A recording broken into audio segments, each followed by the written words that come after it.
any person or any company that has a brand in the public sphere has a legitimate interest in how that brand is portrayed or understood. And Wikipedia just happens to be one of the most important websites on the entire internet for getting the real deal information about something. You might wish that people would come to your company's page to learn about your company, but if they see that there's a Wikipedia article, chances are they're going to trust what they read on Wikipedia a little more. You're listening to the Keep Optimizing podcast to increase your traffic, improve your conversion rates, and grow your profits.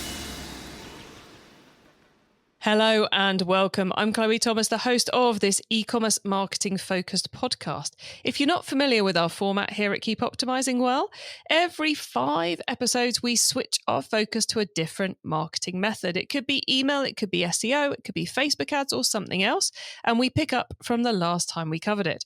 And each episode, where we have a new one released every Wednesday, I interview a different expert to explore the latest advice on making it work for you.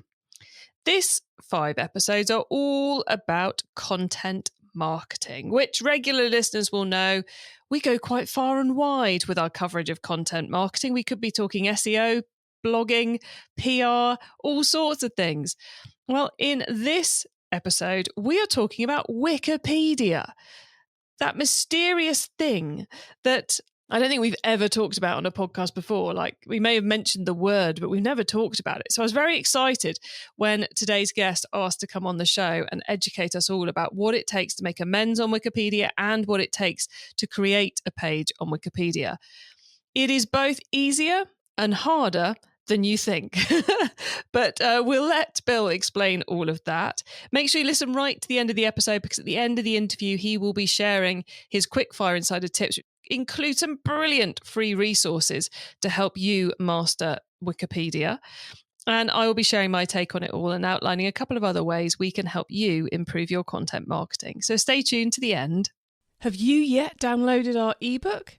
To celebrate Keep Optimizing's sister show, E-commerce Master Plan, reaching episode 500, yeah, it's been around that long, we've created an epic e-commerce success-focused ebook. It's packed with 500 top tips about how to make your e-commerce store more profitable. And I've personally organised the whole thing into sections, so you can dip in and dip out and take inspiration as and when you need it. This ebook needs to be sat on your desktop. Download your free copy right now at keepopt.com/ebook. Get 2024's most valuable e-commerce ebook now, keepopt.com/ebook. In this episode, I'm chatting with content marketing expert William Beutler. Bill is the president of Beutler Inc., a creative PR agency focused on enhancing the online presence of established and emerging brands by improving information on Wikipedia and creating compelling digital content. Hello, Bill. Hello, Chloe. Thanks for having me here today. Great to have you here. I am super excited to learn more about the mysterious beast that is Wikipedia. Sure, huge numbers of our listeners are very excited to do it as well. But before we get into all the Wikipedia stuff, how did you end up in the world of content marketing and Wikipedia? Yeah, you bet. So my origin story goes back to the early 2000s when I was a political journalist in Washington, D.C., just out of college. And I was really interested in the political blogosphere, which was just starting to become influential at the time. I've always been interested in people writing things on the internet, especially in groups or as part of a movement. So that partly explains how I got into Wikipedia as well.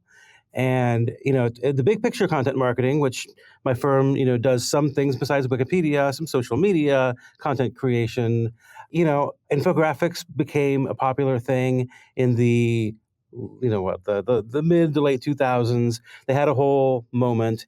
And in the early 2010s, I actually created my own research project into the gargantuan novel Infinite Jest by the late David Foster Wallace. And I created this thing called the Infinite Atlas Project, which was a multimedia map and travel blog, photo tour of Boston, which is most of the book is set.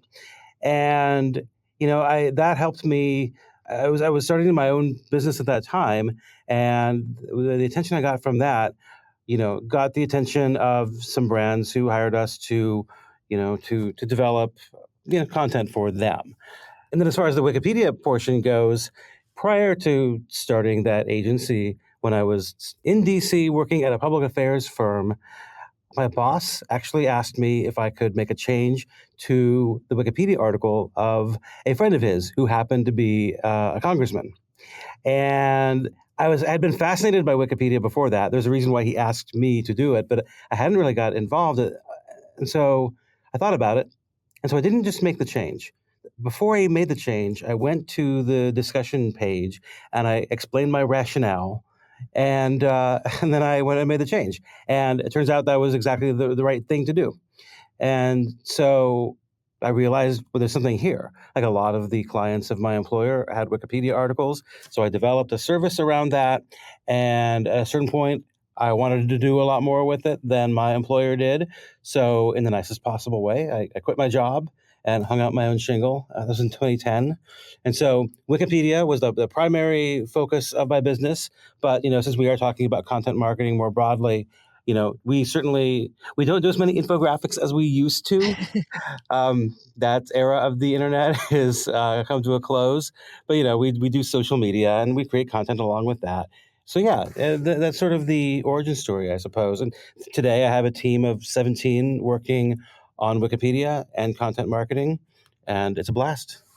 Brilliant. And I'm guessing you're not purely doing political Wikipedia anymore. So what sectors are getting the most juice out of Wikipedia at the moment? Good question. We really do very little political work at all. I just happen to be in DC, and there's certainly a lot of politicians around there. When it comes to specifically the Wikipedia work, we are specialists in a service and generalists in industries. Our ideal client is not necessarily from any particular industry, but if they are well established and large enough to have a Wikipedia article or have attracted enough attention that they really should have one, even if they don't, those are the kinds of clients we're looking for. And they could be in any industry of any type, really. Wikipedia wants to cover the wide world, although it does place certain restrictions around, which things it wants to cover, which is always a bit of creates a pickle for us sometimes when evaluating new clients. So why should a brand have a Wikipedia page? Why should they want one over and above a bit of ego? My mate's got one, why haven't I got one? So Right. What's the benefit of going down the route of making sure you've got a Wikipedia page?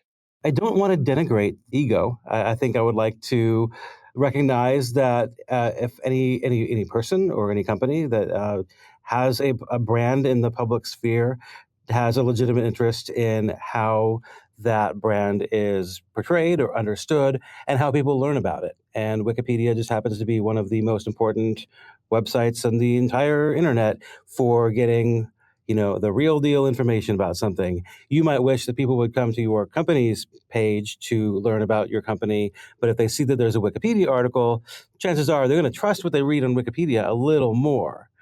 But the ego is no joke. One of my colleagues was sharing an anecdote of speaking to a CEO we were working with, and he was hoping he would get his Wikipedia article up in time for his next golfing outing with another CEO friend who already had a Wikipedia page. So that happens. It doesn't surprise me.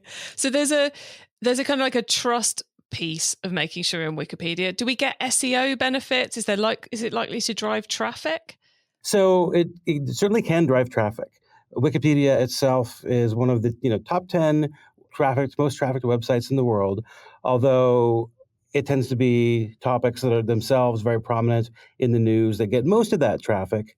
But that said, if someone is looking for your particular thing, then again, being on Wikipedia, getting that legitimacy and people following through from there certainly helps. So from an SEO standpoint, we typically look at Wikipedia as being useful in helping to clean up your search results. That could be a high authority site that's on the first page. Wikipedia also is very influential on Google knowledge panels. Google's knowledge base Google shut down its own knowledge base some years ago to rely upon Wikidata. Wikidata is another site that SEO folks probably know of, but if you don't, it's worth looking into. Not quite as influential as Wikipedia itself.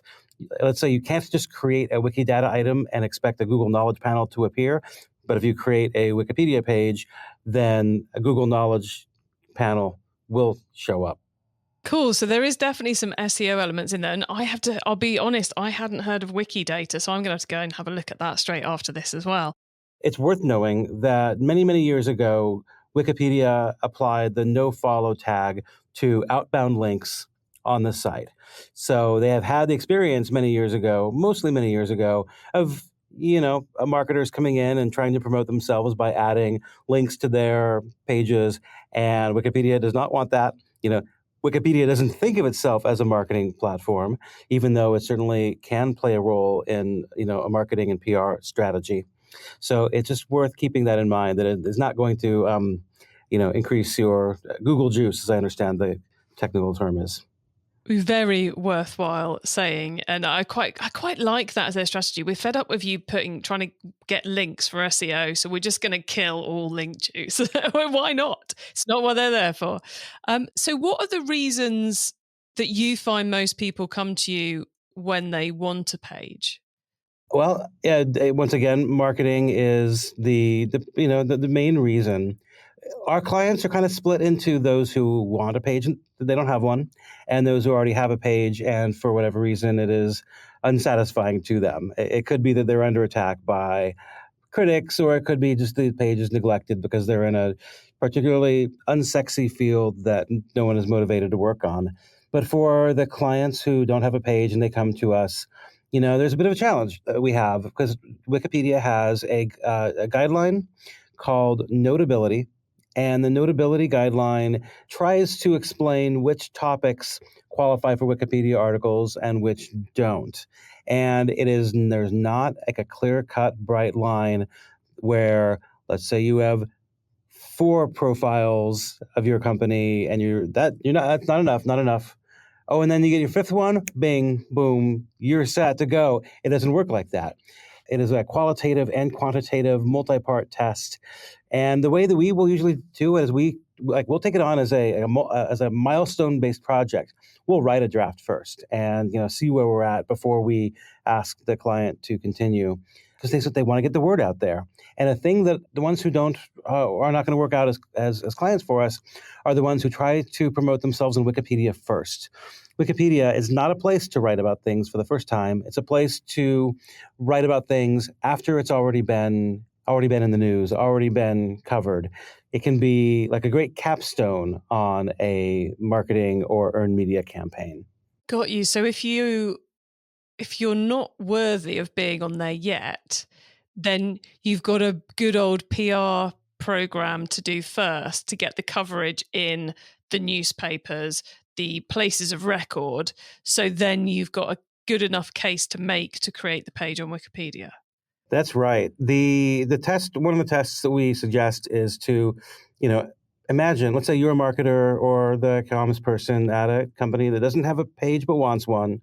Imagine trying to write a Wikipedia article about your topic using only the details that can be found in professional news publications. And what this oftentimes does is spotlight the fact that being mentioned, like brands might get a lot of mentions, or your CFO might get quoted in an article about the industry. But that article where they are quoted on the area of expertise, there's no details from that article that are useful in telling the story of the company. And that's something that it's an aha moment that we spark in people all the time, where they think, we've been quoted and mentioned in a million places. We must meet the guidelines. But Wikipedia, they want everything to come from established professional news publications. And that is a difficult bar for many companies to, or people to meet.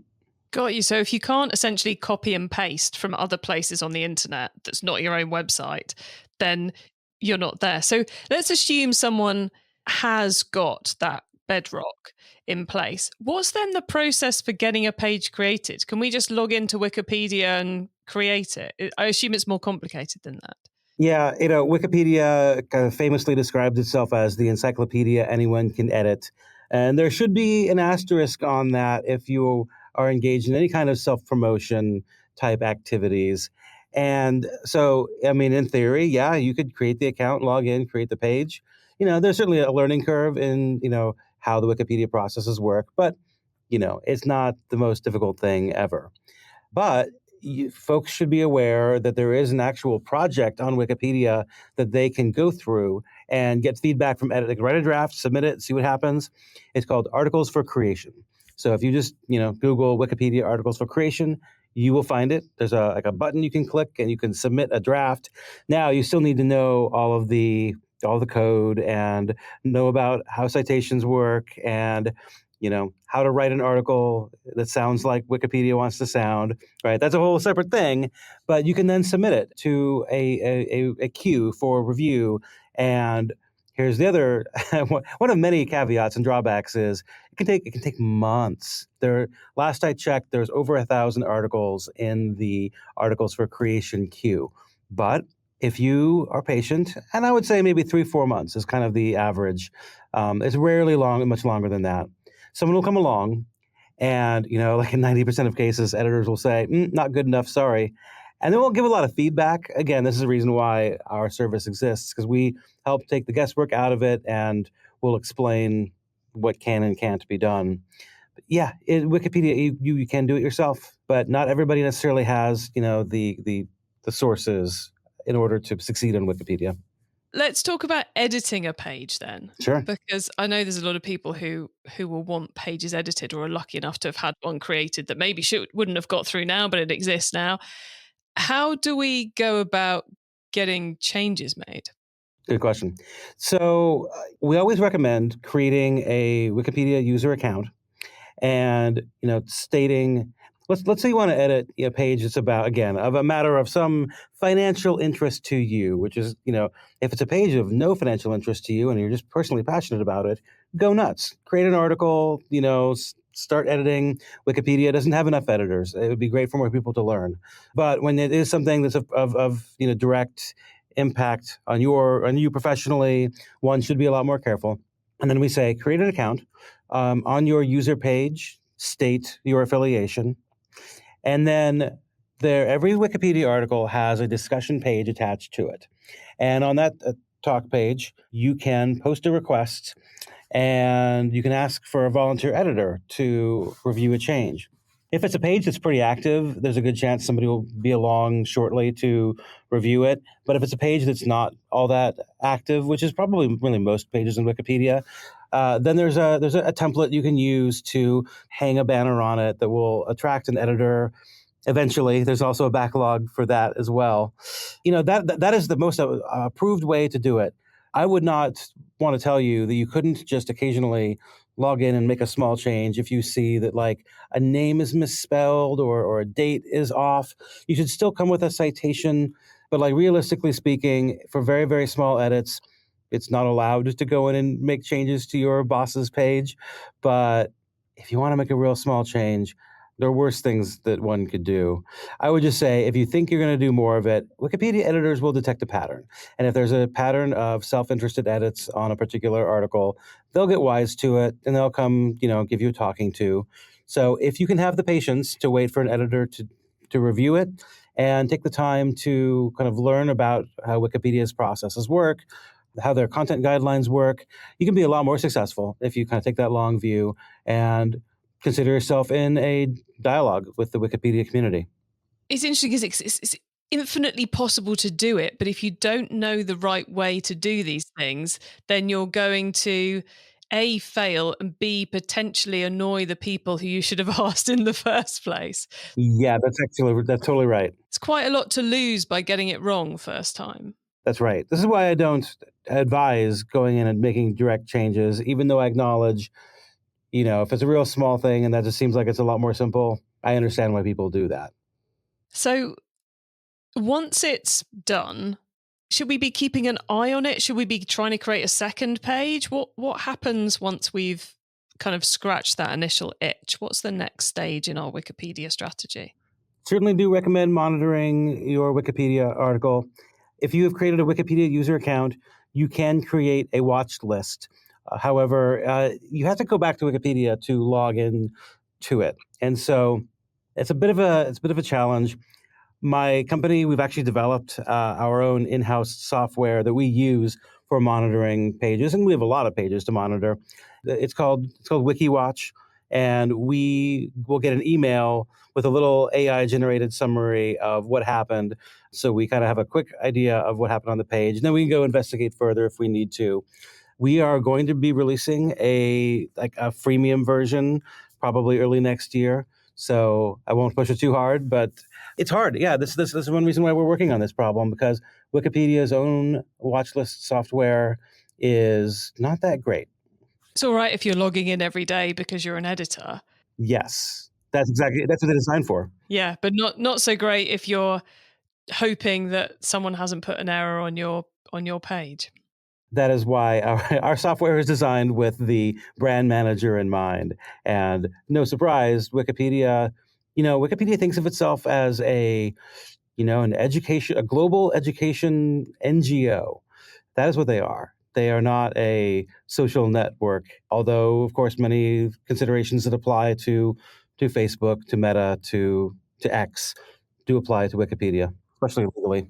Yeah. So, Bill, is there anything we've not talked about that we really should have talked about when it comes to getting onto Wikipedia, or have we covered all the key things? Well, I would probably, just mention a couple of other guidelines and things to keep in mind.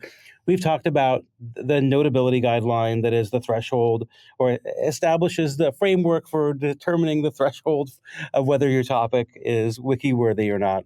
And the Articles for Creation project, which you should know about. The other thing that's very important for anybody who's doing marketing or PR activities related to Wikipedia is to become familiar with the conflict of interest guideline. That is a rule that, for the most part says, hey, keep your hands off Wikipedia if you are paid to be there. But it does offer the beginning of some advice to how to do it correctly. So I think knowing those are the main things, then you just have to do a lot of reading. And I would recommend creating a personal account just to make test edits that are not related to your business. I have a business related Wikipedia account and I have a personal account. And on my personal account, I edit articles of interest based on my hometown or sports teams that I follow and movies, things like that. I think there's really no substitute for understanding how Wikipedia works. And I think you can't really do that if you're only focused on your kind of business topic. And then, of course, you are, as you mentioned earlier, Wikipedia doesn't have enough editors and volunteers. It is a volunteer platform, and you're hoping to get something out of it for your business. So it kind of makes sense to do something to help the overall Wikipedia pie rise. Absolutely. I would say if you want to help Wikipedia, pitch in. Find something there that needs to be improved to work on. Many people donate money to Wikipedia. I think that's great. I give money to Wikipedia from time to time, although they have a lot of it. And that money goes to the foundation, which, runs the servers, keeps the lights on, does outreach programs. But, that, as you say, the editors are volunteers. They are not paid to make their edits. And so the best way to support them is to find something you can do and help out here and there. Cool. Well, look, Bill, it's been great picking your brains about Wikipedia. Listeners, remember to stay tuned right to the end of the episode so you don't miss out on Bill's insider tips and my suggestions for more free resources to help you improve things even further in your business. Have you yet downloaded our ebook? To celebrate Keep Optimizing's sister show, E-commerce Master Plan, reaching episode 500, yeah, it's been around that long, we've created an epic e-commerce success-focused ebook. It's packed with 500 top tips about how to make your e-commerce store more profitable. And I've personally organised the whole thing into sections so you can dip in and dip out and take inspiration as and when you need it. This ebook needs to be sat on your desktop. Download your free copy right now at keepopt.com/ebook. Get 2024's most valuable e-commerce ebook now, keepopt.com/ebook. Okay, Bill, so far we've gone deep into Wikipedia. Now you get to wow us with your insider knowledge about the whole of content marketing. So for the following questions, your answer can be anything to do with content marketing, which of course does include all those things we've already been talking about. So Bill, are you ready for these? I am ready. Okay, let's start with newbie advice. If we've inspired someone to take their first step, what do they need to know to give themselves the best chance of success? Okay, I am going to stay within Wikipedia since I think I have the most insight to offer there. So, number one, create a user account. Let me add one thing that I didn't say before. Do not name your user account for a company or anything that makes it seem like it might be shared by multiple people, because Wikipedia editors will block it on site. So make it something. It could be your first name. It could be something random and goofy. Just don't name it for your boss, your client, your company. And then read. So I mentioned the conflict of interest guideline. Another page that's even more useful is called the Plain and Simple Conflict of Interest Guide. Just Google Wikipedia, Plain and Simple Conflict of Interest Guide. And that's the first place to start in learning about how to do it properly. Excellent. A little bit of research, Russell, and I love that tip about the email. So Gmail accounts, everybody. That's basically what we're saying here. Gmail accounts are not mybusiness at gmail.com. Well, let me be clear. You actually, first of all, you don't even need to. You don't even need an email account to create a Wikipedia account. They ask if you want to put one in there, but if you don't, you don't have to. Which you should. You should still do it, and you can use your business email for that. But when it comes time to name the account, don't name it, company ABC. Name it Bill at company ABC, and then you're in much better shape. Got it. Cool. One of those non-obvious things that newbies sometimes get wrong. Well, that's what you're here for, to help us avoid, Bill. Once you've started, of course, you've got to keep optimizing. So what's your favorite way to improve performance? So the only way to improve, well, one would be, like I said earlier, is to, edit on topics of personal interest. It's okay to make some mistakes, develop an understanding for the rhythms of Wikipedia, but then read all of Wikipedia's rules that you possibly can. I recommend starting with the one called Neutral Point of View that starts to explain the kind of the style of how Wikipedia, the voice, the tone. But then there is also the Manual of Style. You should take a look at that. If you want to write an article, you have to follow all the stylistic conventions. They're in the Manual of Style. Also really important, we talked about those journalistic sources. There's a guideline called Reliable Sources. There are some sources besides professional journalism which can be useful, but typically they cannot be press releases or your website or your social media, but there's just many intricacies involved there.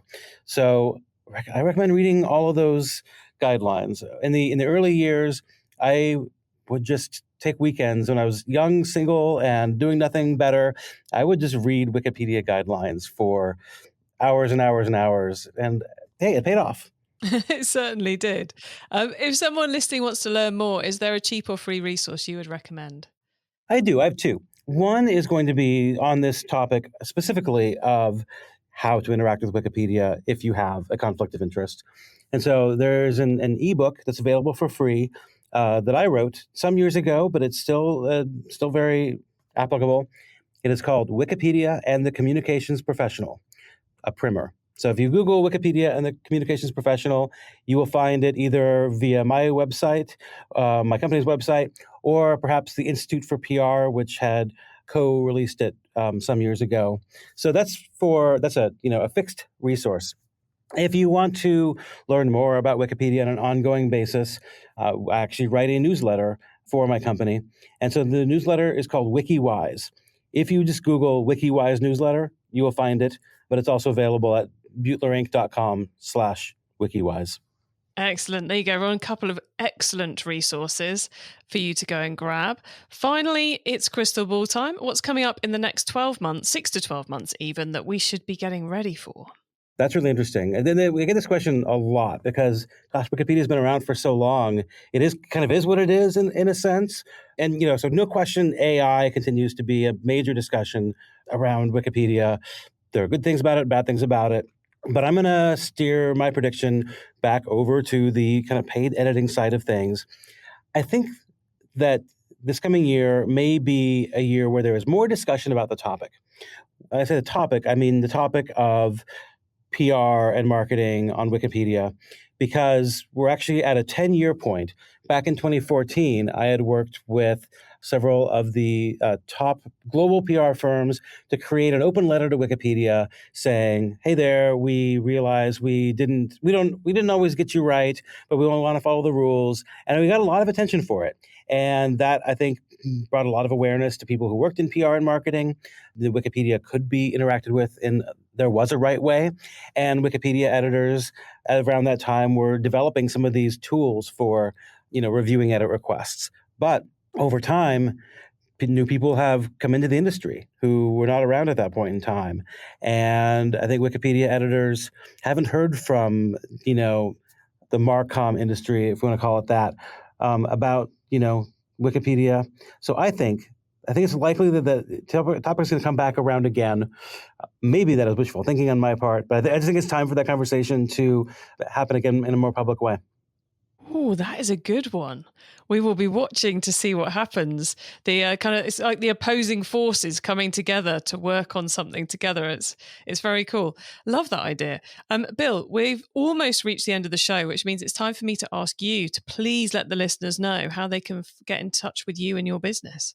You betcha. So our website is beutlerinc.com. B as in Bravo, E-U-T as in Tango, LERINK.com.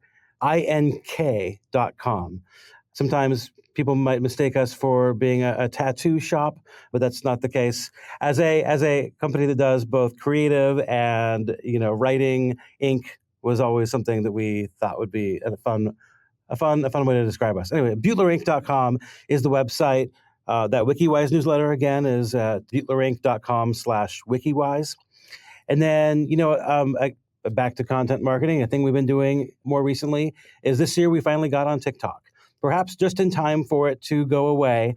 If the ban goes forward, who knows? But we've been putting Wikipedia-specific topics, videos, kind of explaining how things work on Wikipedia. One of my colleagues who knows TikTok way better than I do, she's the one who does those videos. They're a lot of fun. So I recommend looking us up. We're at Beutler Inc. on TikTok. Very cool. Wikipedia comes to TikTok. Love it. Bill, thank you so much for being on the Keep Optimizing podcast. It's been great learning from you. And thanks for sharing so much expertise with us all. Thanks, Chloe. This was a lot of fun. Okay, so there you have it. That is how to get a listing on Wikipedia. I think the hardest thing about that, once you know the process, is making sure you're wiki worthy, and then also how to get amends made to those pages. So it seems I come away from that thinking Wikipedia is a lot more doable than I thought it was, but also knowing that I definitely don't qualify for a page. So I hope you found that super interesting. You can get the links to those things we discussed, the full transcript of the episode, important notes and more at keepoptimizing.com, or you can use our special direct episode short links. Just put keepopt.com/the number of this episode into the URL bar and you'll be taken straight to the right episode page. When you get to the website, you can, of course, add yourself to our email list so you don't miss out on any of the many other things I share to help you improve your business, and so you get an alert every Wednesday when the new episode goes live. Thank you for tuning in to this episode of the Keep Optimizing podcast. If you've enjoyed this episode, then do check out all our content marketing content by either scrolling up your feed, because we've just put a couple of other brilliant episodes live, or go further back in time if you want to, or you can use the short link keepopt.com/content to find all the episodes listed out on the website. And we frequently do share PR elements and so forth in here, so I think you'll find something else in content that you want to listen to right now. Please do tell your fellow marketers about the show, because I want to help as many marketers as possible to improve the performance of their e-commerce marketing, including their content marketing, of course. So please do that for us and have a great week, and make sure you listen to the next episode so I can help you to keep optimizing your marketing. Access everything Keep Optimizing at keepoptimizing.com. That's with an S, not a Z.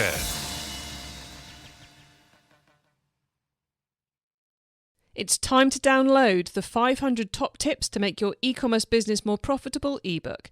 Go to keepopt.com/ebook now.